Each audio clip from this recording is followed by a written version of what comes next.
Bienvenue dans ce nouveau making of de projet vidéo. Aujourd'hui, je vais vous parler de la dernière production qu'on a fait. C'est une publicité digitale pour la marque Grom qui a plusieurs boutiques dans Paris. Grom, c'est quoi? C'est une marque de glace artisanale. Et la particularité de cette vidéo, c'est qu'elle a été produite par nous-mêmes, par Grain, et réalisée par Lucas Bosc, un réalisateur français très talentueux.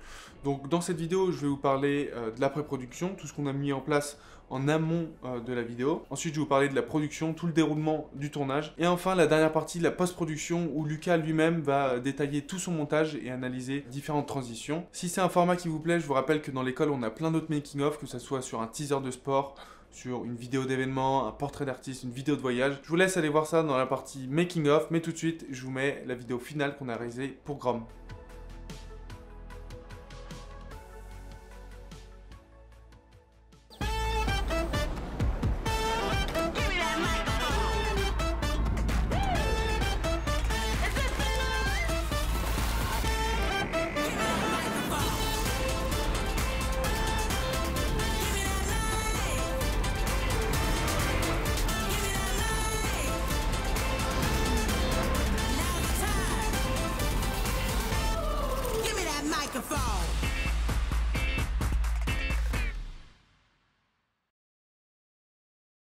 J'espère que cette vidéo vous a plu et maintenant on va pouvoir passer à la première partie, la pré-production. Et pour recontextualiser un petit peu, il faut savoir que Louis avait déjà fait une vidéo pour Grom un petit peu dans le même style avec un influenceur, Raphaël Simacourbe, qui se baladait dans Paris avec un petit scooter jaune et à la fin il s'arrêtait à la boutique Grom et dégustait une glace.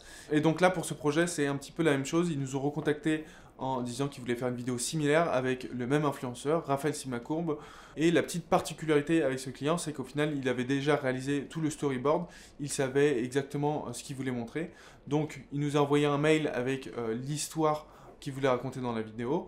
Donc au début, des plans de Raphaël Simacourbe qui arrive à la boutique Grom à Paris, dans le 4e, et qui récupère des paniers pour les influenceurs avec des petits pots de glace et des gâteaux. Ensuite, il s'en va de la boutique, et là, on a une alternance de plans de vue de Raphaël qui roule dans Paris, et en même temps qui livre 3 différents influenceurs. Et donc, il fallait filmer toute la réaction des influenceurs, les échanges qu'ils avaient ensemble, les sourires, etc. Donc là, on a beaucoup de plans de Raphaël qui livre les influenceurs, et ensuite, il revient à la boutique Grom et déguste une glace en terrasse après avoir fini toutes ses livraisons. Donc voilà un petit peu l'histoire que le client voulait raconter. On vous met en description l'ancienne vidéo qu'on avait fait pour Grom et la nouvelle pour que vous puissiez voir la différence entre les deux. À la suite de ces échanges avec le client, on a contacté Lucas, on lui a demandé s'il était intéressé pour ce projet, on lui a demandé son budget aussi. Et donc ensuite, on a pu crafter un devis et l'envoyer à notre client. Je vous explique tout de suite sur l'ordinateur les petites subtilités qu'on a rajoutées dans le devis.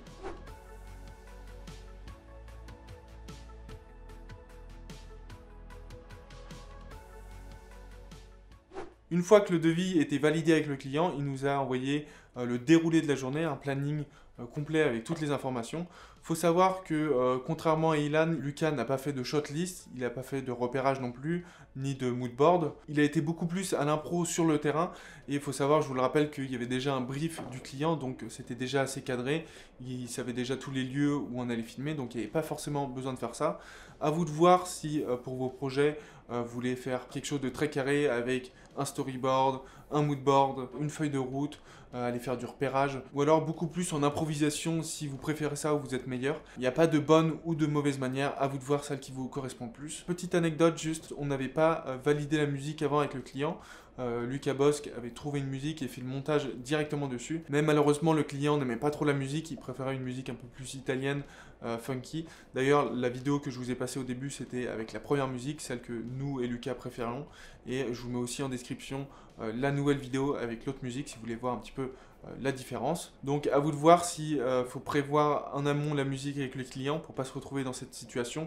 Ou alors si vous arrivez à la partie montage, proposez au client différentes musiques et donnez-lui votre recommandation, celle que vous préférez, celle qui fitera le mieux avec votre vidéo. Maintenant, on va pouvoir passer à la partie production et on va parler tout de suite du matériel qu'on a utilisé. Et Lucas, il faut savoir qu'il a un style très à part, propre à lui-même. complètement différent du style que nous on peut avoir. Lui il aime bien quand il y a beaucoup de mouvements, il utilise très souvent son stabilisateur, mais de temps en temps il fait aussi des plans à main levée, sans rig, juste le boîtier avec un moniteur Atomos sur le dessus, et ses vidéos sont vraiment exceptionnelles. Donc pour cette production il avait son Sony A7R3, avec son Atomos Ninja 5 sur le dessus quand il était à main levée, mais quand il utilisait le stabilisateur, le Ronin RS2, il l'avait sur le côté. Avec ça, il avait deux objectifs, des focales fixes, un 55 mm Sony et un 24 mm Sony aussi. Devant les objectifs, il avait un filtre Black Promise pour diffuser les hautes lumières. Et enfin, il avait pris aussi un One Wheel pour faire des plans dans Paris où il suivait Raphaël Simacourbe sur son scooter, ce qui est très pratique, ça permettait d'avoir des plans super fluides et pouvoir le suivre assez rapidement. Et nous on avait rapporté du coup le Ronin RS2 que Lucas a utilisé et une Aputure 120D qu'on a installé dans la boutique Grom pour éclairer vraiment beaucoup mieux l'intérieur parce que c'était assez sombre et on allait filmer en fin d'après-midi, en début de soirée, donc la lumière était assez basse et on avait peu de lumière. On aurait pu ramener une deuxième 120D pour éclairer encore plus l'intérieur de la boutique parce que là on n'avait pas assez de lumière au final et parce que ça a dégradé un petit peu notre image. Voilà pour tout le matériel qu'on a utilisé et maintenant on va pouvoir passer au tournage. Et là on a eu quelques problèmes de timing qui nous ont empêché de faire certaines scènes.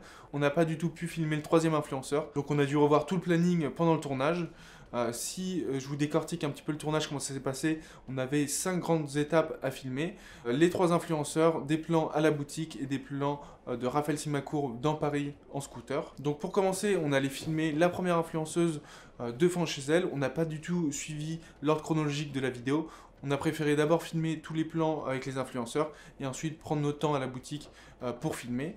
Donc là, en l'occurrence, Raphaël arrivait avec son scooter, il donnait le panier à l'influenceuse, ils échangeaient des regards et ensuite Raphaël prenait son scooter pour s'en aller. Donc ça, c'était les premières scènes qu'on a filmées. Et ensuite, on a dû aller dans le 20e arrondissement de Paris.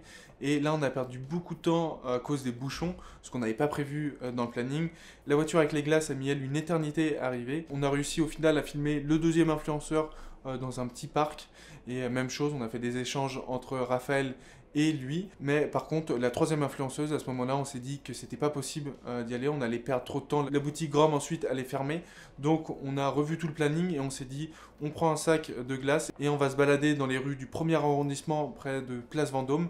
Donc on allait faire plein de plans de Raphaël Simacourbe où là Lucas était en one wheel et le suivait. One wheel c'est très pratique parce que ça permet de faire des plans très smooth, vous le contrôlez tout seul, du coup vous pouvez aller où vous voulez, c'est pas comme quand vous êtes derrière un scooter et vous devez dire faut aller là à tel endroit à tel endroit. Là vous êtes complètement autonome, par contre c'est un petit peu dangereux donc faites attention si vous utilisez ça, mais c'est un super outil pour la vidéo. Et ensuite on allait à la boutique Grom et là on a fait tous les plans de l'intérieur quand Raphaël venait chercher le sac.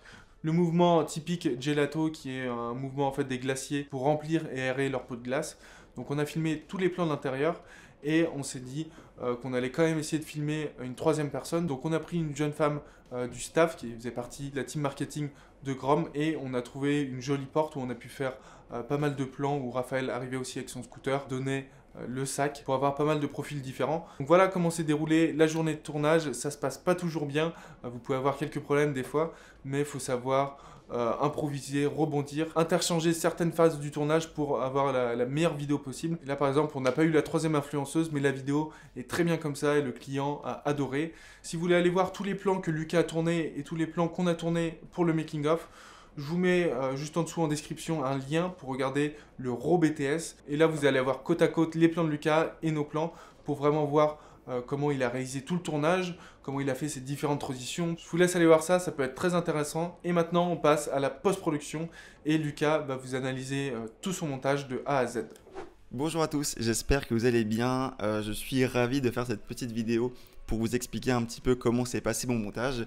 Je vais essayer de revenir sur les différentes étapes que j'ai fait pour du coup créer ce montage-là et puis pour revenir un petit peu sur ma manière de travailler. Donc pour commencer, le premier dossier, c'est le dossier projet. Donc à l'intérieur, il y a donc les différentes séquences